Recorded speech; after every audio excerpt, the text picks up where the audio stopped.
ENGLISH। English. এখন কি class? Article A N এর ব্যবহার। আচ্ছা, এ কোথায় বসে তোমরা সবাই জানো? এ কোথায় বসে? কনসোনেন্টের আগে এ বসে। যেমন ধরো,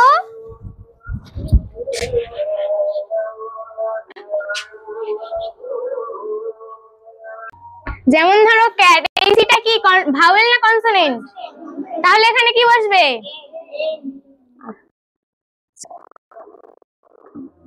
এ ক্যাট। এন কোথায় বসে? আচ্ছা, ভাওয়েল মানে আউল। আউল মানে কি? এটা ওটা কি ভাওয়েল না কনসোনেন্ট? তাহলে এখানে বসবে অ্যান। অ্যান আউল মানে কি?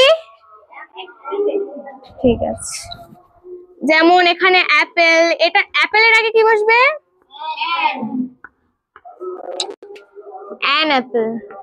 এটা সবাই বুঝতে পেরেছে তো এ আর অ্যান এর ব্যবহার? আচ্ছা, এবার দাটা শেখাবো।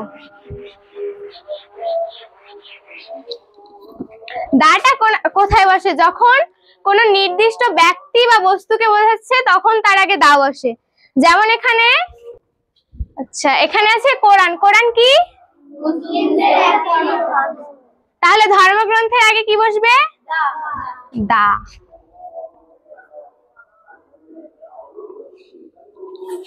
দা কোরআন।